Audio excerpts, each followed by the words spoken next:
Respect my qualifiers. Hello everyone, Ryan here, and today I will be reviewing the new Brother Ali album titled All the Beauty in This Whole Life. Brother Ali is a Minnesota rapper who is part of the Rhymesayers Collective, and I can shamefully say that I've only ever heard one album by Brother Ali, and that is Shadows on the Sun. And if you've never heard that album, please listen to it. I think it's a fantastic album. It's an album from the early 2000s that I think is very underrated, but other than that, I've never really gotten into much else by Brother Ali, but I would like to change that one day. Now, anyone that knows the Rhymesayers Collective in hip-hop knows that it's a very underground label that's managed to kind of get a lot of traction over the years with the amazing rappers on the label, and near enough all of them are wordsmiths and have incredibly detailed lyricism, and they're all some of the best in the game. Over the years, the label has included rappers such as MF Doom, POS, Freeway, ASAP Rock, and Atmosphere. And speaking of Atmosphere, the producer for Atmosphere's music, Ant, is the producer on this album. And I've got to say, the production on this album is the biggest highlight on this whole album for me.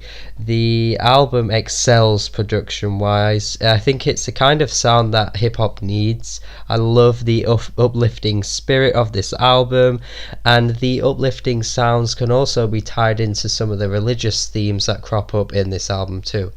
The production also reminds me of that early sound from Talib Kweli, and also the early sounds of Kanye West, because there's a lot of like piano samples on this album, and I really love the way they all sound. Pretty much every track has a great sounding piano melody on it, and I think that's kind of like Kanye West's old sound, and definitely Talib Kweli too. And as I said, there's a lot of religious themes on this album. He references this on the track Own Light, which is one of the best on the album. I really like this song. But on the chorus, the line, "You ain't got to get me lit, I got my own light," which is sort of referencing kind of how like culture today is all about getting high and drinking and being lit, as people say, I guess. And Brother Ali kind of responds to that and says, well, you know what, I've got my own light, I don't need all that, I am happy the way I am, and I've got God in a sense, which I quite like that message on the track there, because I know that there is a lot of hip hop in the past that has praised religion as well, but I think that Brother Ali is doing it at a time where it's not as prominent in hip hop right now.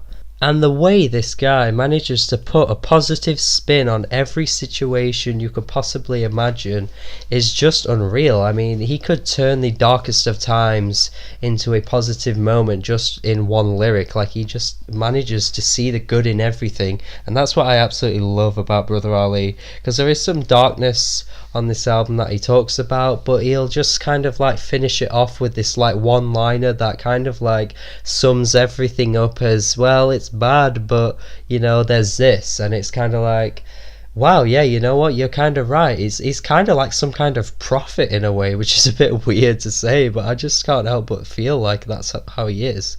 And like I said before, the production really is the thing that helps it, because it's so uplifting much of the time. Like on the track Can't Take That Away, which is easily one of my favourites on the album. It has this very catchy piano melody on this one, and I absolutely love this track.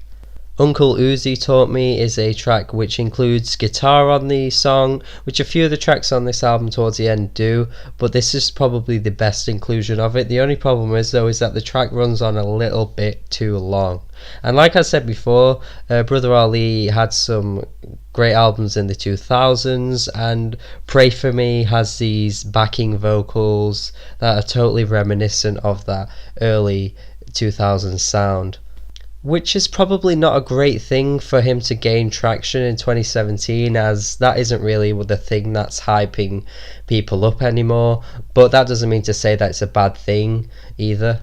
But for me, it's just really nice to hear a fresh sounding hip hop album that doesn't go too trendy at points, and just sticks to that core hip hop sound that just works really well. The biggest flaw for me though on this album is that it just runs a little too long. I mean, in the second half of this album, most of the tracks just blur together. He basically does pretty much the same thing on every song, and I've just kind of lost the patience for it by the end, which doesn't mean to say that that's a negative thing. He continually stays positive, which is something I absolutely adore and admire from Brother Ali, but it just kind of runs too long, and I'm kind of a little bit bored by the end. However, though, that doesn't mean to say that you shouldn't check this album out, because you should. Also check out his earlier discography, as I should as well, to be honest, as he is a very good MC, he's very talented, and he always has a lot of interesting things to say. And this album was good. I really think it's a really good album. I think it's a C+ for me. It's definitely worth your time. And yeah, just make sure you check out the Rhymesayers label as well, because there are so many good talented rappers on there. And also, have a good day.